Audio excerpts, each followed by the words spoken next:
My wife cheated on me with my own younger brother, and I found out that the child was not mine, and all because I inherited 3.2 million. My sibling made my existence a nightmare, and later I discovered he got my wife expecting, and our child wasn't mine. Now he's attempting to re-enter my life after our parents renounced him and left me their 3.2 million legacy. I have a younger brother named Kyle who has loathed me for as long as I can recall. If you're thinking it was due to envy, you would be mistaken. I was not the preferred child VJ he was.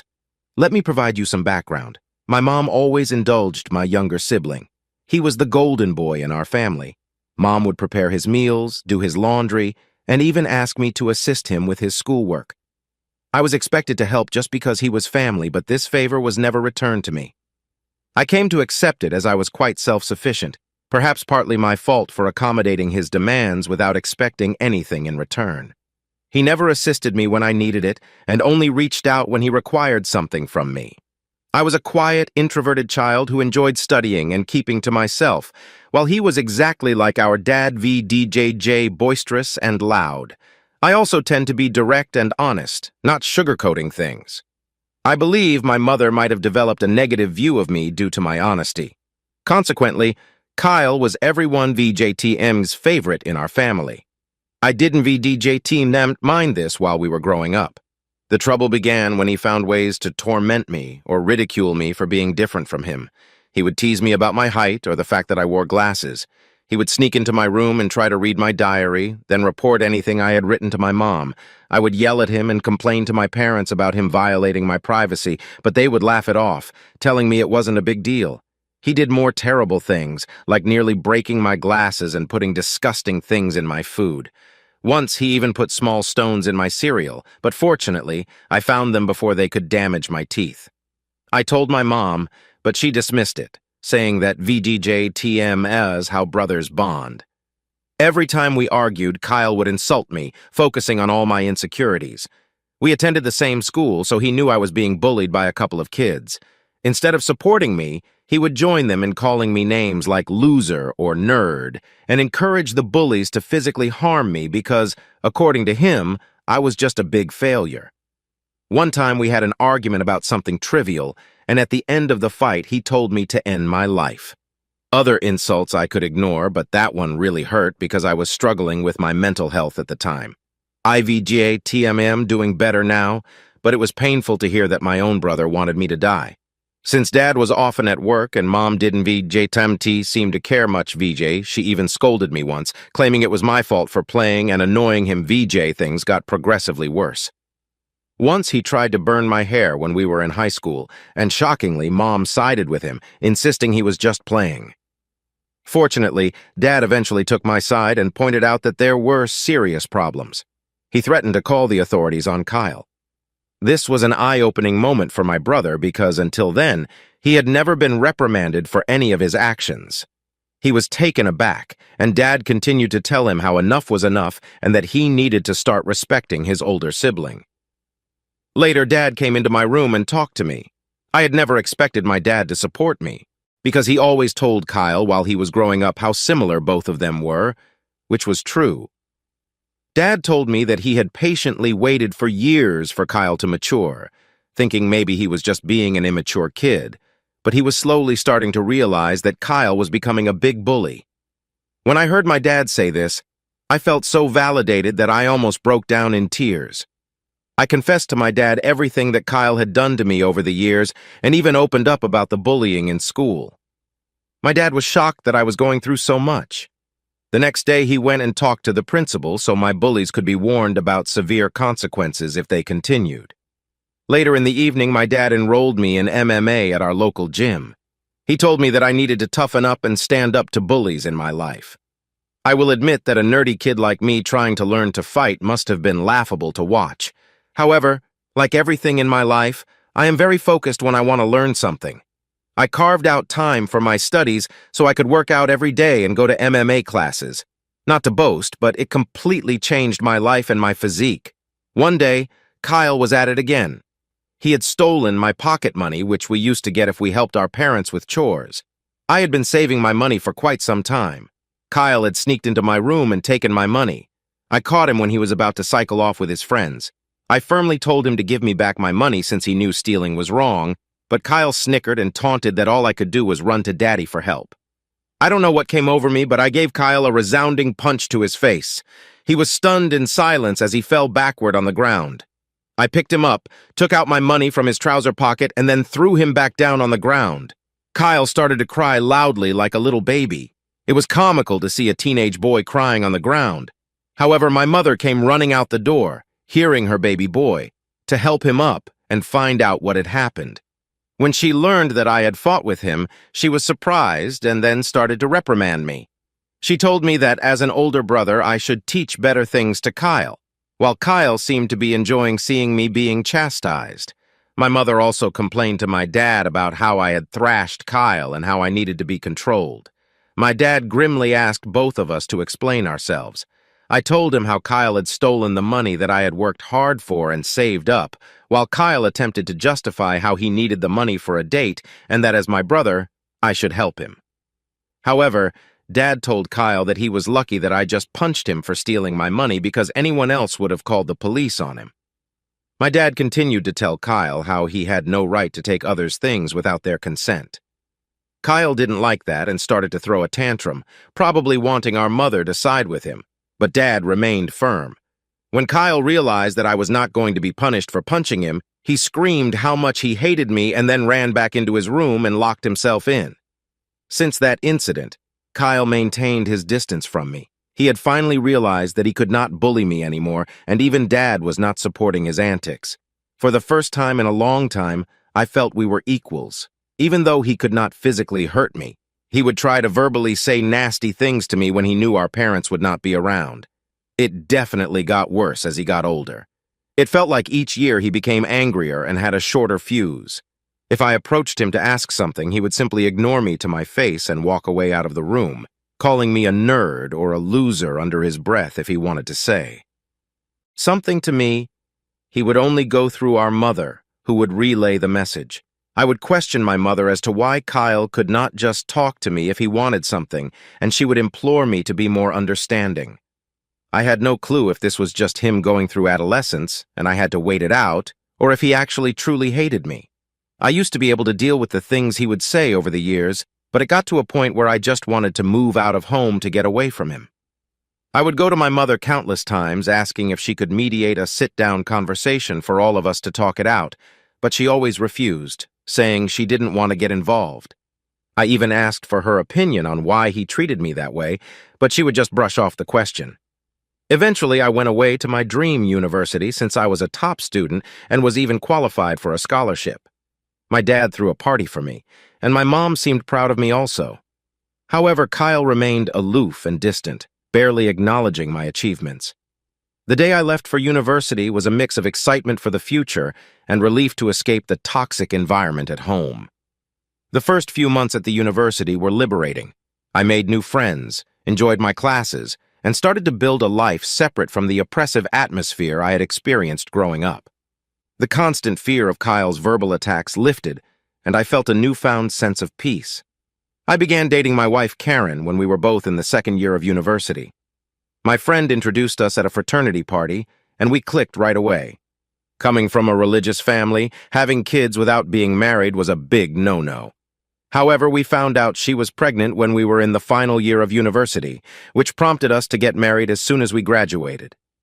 Our wedding was a small but peaceful ceremony. Our parents were happy for us, and we had a good time at our wedding. At that moment, I believed she was the love of my life. I always held the mindset that I wanted monogamy in life, one woman to come home to and be with for the long haul. Despite women trying to engage with me over the years, I never pursued anything because I was genuinely content in my marriage. Karen was my dream girl, and I never wanted to hurt her. However, over the years, there were 2 occasions when I discovered she was being unfaithful in our marriage.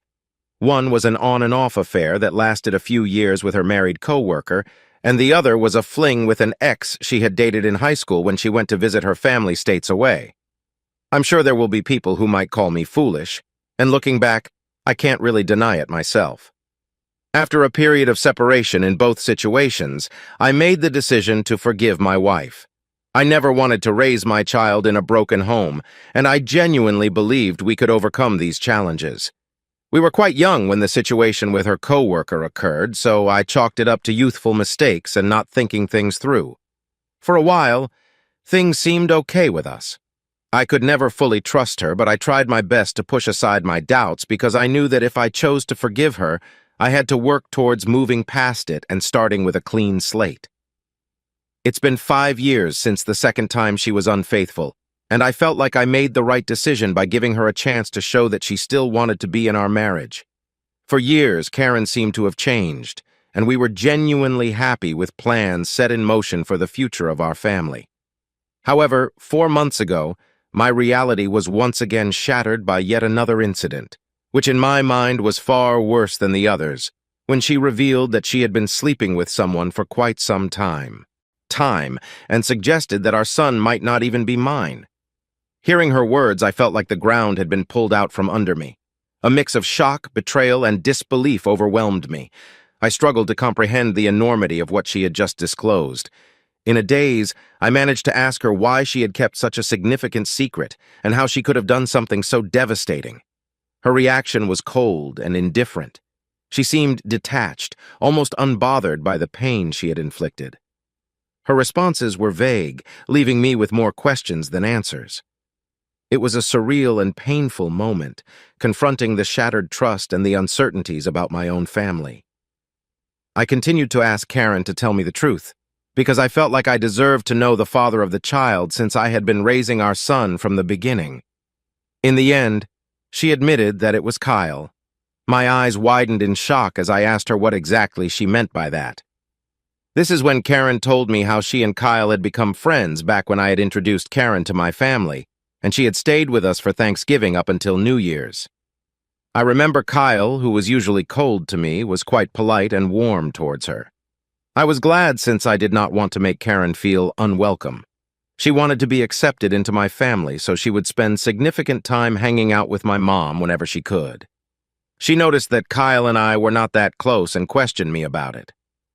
I finally opened up to her about my childhood relationship with Kyle and told her how we might never be able to repair our relationship since he never could move past his feelings.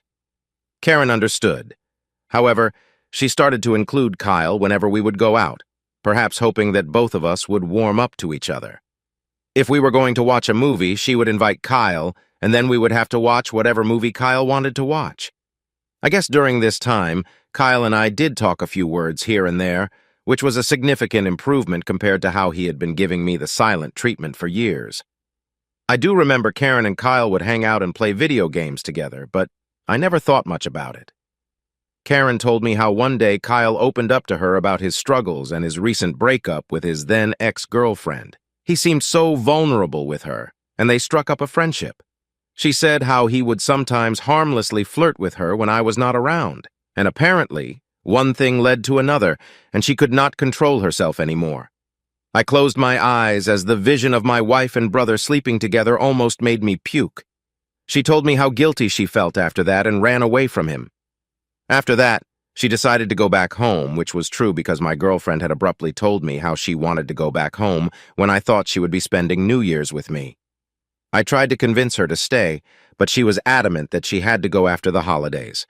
When we met in college, once our classes resumed, she was back to her usual cheerful self, so I never questioned anything.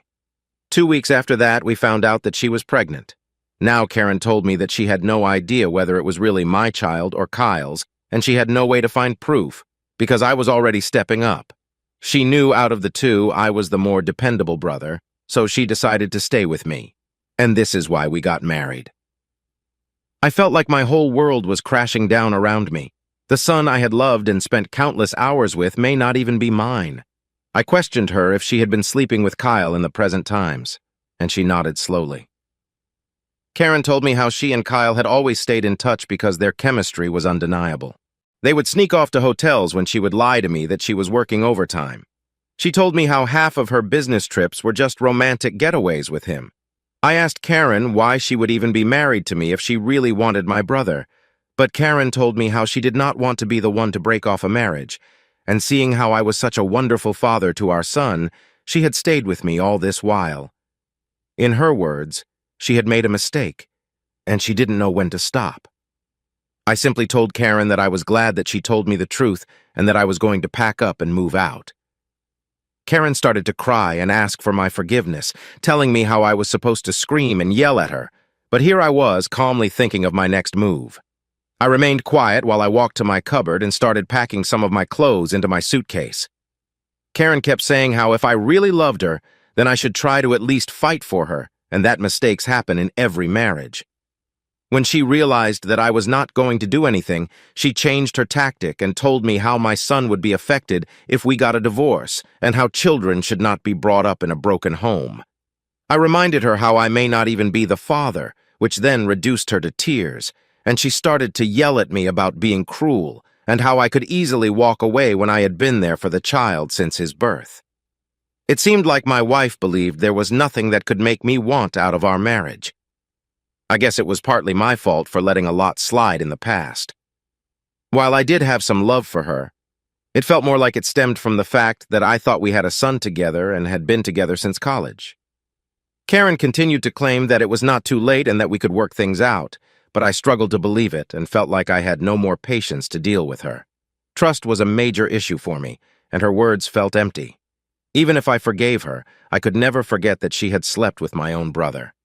I've always believed that people could make mistakes and be forgiven because we're all flawed, but this went beyond a certain limit. I left her crying on the doorstep and checked into a hotel. The next day, I went straight to my parents and told them everything about my wife's affair with Kyle and how they had been sleeping together for years behind our backs. The shock on their faces was evident. My mother, true to her nature, initially tried to defend Kyle, telling me that this could not be true since her boy could never do something like this to his own brother.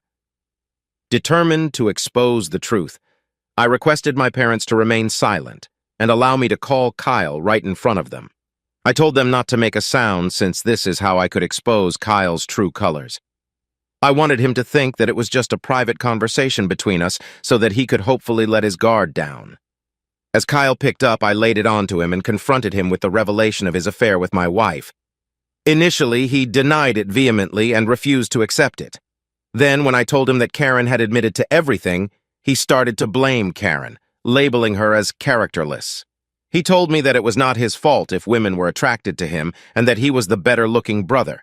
I told him firmly that I was going to expose him in front of everyone. When Kyle mocked that no one would believe me and that he was the golden child anyway, I scoffed at his arrogance and thanked him for confirming the truth, since our parents had heard everything. Kyle went quiet and then spluttered to explain himself, stumbling over his words in an attempt to salvage his image. My mother, still grappling with shock, demanded an explanation from Kyle. He stuttered through a feeble attempt to justify his actions, blaming everyone else but himself, and desperately trying to shift the blame onto Karen.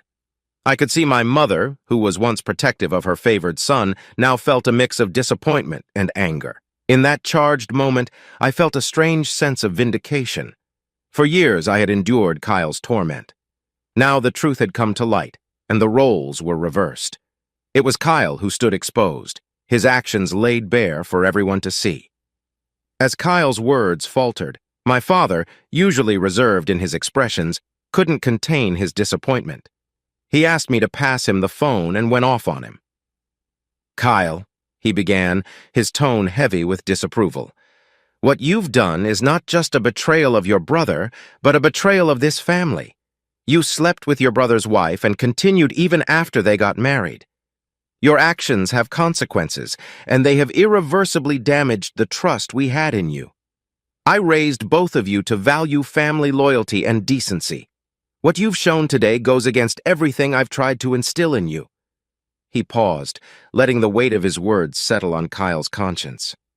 "The disregard for your brother's feelings, the lack of respect for the sanctity of his marriage, VGJ, it's unacceptable. You've not only hurt him, but tarnished the bonds that hold us together as a family. I feel like your mom and I are to be blamed for what you have become, and we will no longer let you get away with this behavior. Starting today, I am cutting you off from the college funds that I set up for you. You can figure out on your own about your university fees. I will also not be funding your lifestyle anymore. You think it makes you more of a man to sleep with married women? Well, now let's see what happens to you when you don't have my money to depend on. I, on the other hand, maintained a composed demeanor throughout all this. Although I initially wanted to scream at Kyle, watching my dad punish him was the ultimate vindication. I had exposed his true nature, and it was clear that he had underestimated the consequences. Kyle, persistent in his protests, continued to justify himself, but my father swiftly ended the call, shutting down Kyle's attempts to explain away his actions. My mom came up to me and hugged me. It had been a while since we shared such a moment, but in that embrace, there was unspoken understanding and support amid the family turmoil. She apologized to me for not believing me all this time. I felt like my 14-year-old self would never have imagined this moment VGJ being vindicated and embraced by my mother. After that, my dad helped me find a good lawyer so I could divorce Karen. She and her lawyer tried to fight dirty by asking me for alimony since I earned more than her, but luckily, her affair played heavily in my favor. We also had a paternity test for my son, and it was determined that Kyle was indeed the father of the child. I can't begin to describe how painful it was for me to digest this news. It was worse than when Karen told me that she had been cheating on me. I felt so enraged that my son didn't belong to me. However, I guess God works in mysterious ways because I decided to stay strong throughout all this. Karen begged me that I should keep visiting my son since he should not be punished for all this, but I just could not bear to see him. He reminded me of Kyle, and I hated it. After my divorce was finalized and I was finally free, I moved into my own bachelor pad. It felt surreal living on my own since I had got married so young and never really lived on my own. However, since I had always been independent, I was quick to adapt to my bachelor lifestyle, and I honestly loved it. 2 weeks ago, my dad called me to let me know that he had been thinking of changing his will since he didn't want to give Kyle anything. If there's one thing to know about my dad, it is that he is extremely resolute. Since he had made up his mind that he wanted nothing to do with Kyle, he kept his word. Kyle tried to reach out to our parents and even showed up at their doorstep begging them for forgiveness, but he was not even allowed inside. My mother, who usually caves into Kyle's tantrums, also seemed to be done with him, although it must have hurt her the most throughout all this. Kyle didn't even once send me a text to apologize for what he had done, so clearly he didn't even regret it. He was just sad about being cut off from our parents. Dad told me that he would be leaving everything to me just to ensure that Kyle doesn't protest later. He would be leaving him with only $1. My eyes widened in shock as my dad had worked really hard his whole life, including his assets, retirement fund, and life insurance. It would come up to almost $3 million. The only clause in his will was that if my dad passed away before my mom, she would continue to live in their house, even though the ownership would go to my name. Of course, I didn't mind this since I would want to take care of my mom until her last days. I don't know how, but Kyle found out about all this, and since he can't reach my parents, he called me yesterday trying to mend things between us. He told me how he had been having trouble keeping up with college, and that after Karen had found out about the paternity of the child, she had been pestering him about child support. He told me that he had no money and was looking for part-time jobs yet could not find anything. He begged me to talk to our family so we could start fresh since he really needed my help. I started to laugh in his face and told him that I was done with him and that he should have thought about all this before sleeping with my wife and getting her pregnant. Kyle started to argue that I was being unfair and that she was to blame also, to which I agreed and reminded him how I did divorce her, and now she was his responsibility, so he should not be calling me complaining about her or her child since this was the consequence of his own actions. Kyle started to raise his voice, but I cut him off and reminded him that he was no longer the favored child in the family, but the black sheep who slept with his own brother's wife. Kyle started to cry at this point and told me how everyone had turned against him, including our grandparents and relatives, which was true, but this was no longer my concern. I told him that we were done and to never call me again since I was no longer his brother. Since then, I have been replaying the conversation over and over in my head. Although I hate my brother, I had never heard him cry, at least not since we grew up. I won't lie, but it did hurt me a bit that he was this helpless. So I guess I'm here to ask if I should talk to our parents about him, or would I be in the wrong if I don't? Update: Hi everyone. A lot of you have been asking me as to why I am no longer in contact with my son Henry, and some of you have also called me cruel. Well, I am sorry to say this, but I don't feel comfortable raising another man's child. This is not a stepson scenario. In this case, I was led to believe that he was my son, and then I discovered that he was, in fact, my brother's son. Of course, I am hurt, and I have cried over it for days, but the reason I don't want any contact with Henry is because I no longer want Karen in my life. If I talk to her child, she will find a way to snake her way into my life again, and I need my own space. You can call me cruel or selfish, but I can't see him ever again, or at least not for a very long time. Update 2. Most of you have correctly guessed that it was in fact my mother who told Kyle about my dad changing his will, and he called me as a last resort to mend things. I did confront her in front of my dad, and she broke down. She told me how I had punished Kyle enough, and that he had learned his lesson. My dad firmly told my mother that if she felt what Kyle did was forgivable, then he could no longer stay married to her, since he could never forgive him for this betrayal. His threat seemed to shut my mother up. My dad made it clear to her that if she ever talked with Kyle and we found out, then she could pack her bags and leave him. Like I said, my dad is a very stubborn guy. Hopefully, my mother will learn from her mistakes. Update 3. Hi, Reddit. It's been 5 months since my last update. My relationship with my parents has improved in the last couple of months. My dad and I go golfing every weekend, and he behaves with me more like a buddy than my own father. My mother, even though she misses Kyle, has stayed away from him. The last I heard about Kyle was from my cousin, who told me how Kyle had been asking everyone for money and, in the end, had to drop out of college when he could not afford to pay his fees anymore. He and Karen are living together, and he even has a job as a part-time mechanic. Apparently, they are raising Henry together, which is a good thing, I guess. I never bring up Kyle in my discussions with my parents, and neither do they. For everyone asking, I am doing quite well. I was promoted at my job 2 months ago, so my salary has improved significantly. I haven't been dating anyone since I feel like I still need time and space to heal. I've been going to a few therapy sessions, so I guess we will see how that works out.